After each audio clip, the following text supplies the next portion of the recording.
Hi, I'm Jonas from Amok equipment. In this video I'll talk about the Tarp 3.0. It's a roof designed for our drum or hammocks, and it can also be used as a standalone roof. The Tarp's main use is protection against wind, snow and rain, but it can also be used to create shade.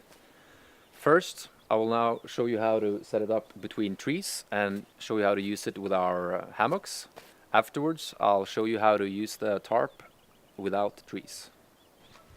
When setting up the tarp between trees, you need two sturdy trees about 3 to 6 meters apart, or 10 to 20 feet. The tarp is 2.7 meters wide, but you need some extra space for the suspension lines. Start with the dark gray suspension line that is attached to the stuff sack. The suspension line is equipped with carabiners that you clip around the tree, like this.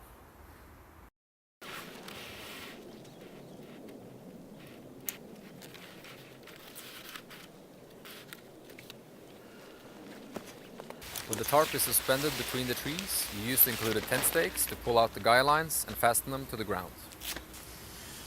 If you want a large footprint and better coverage from above, hang the tarp low on the trees and attach the guy lines as far out and as high as possible. Here I have pitched the tarp high with a large angle. This gives you better coverage for wind, and wind direction should always be taken into consideration when choosing your campsite.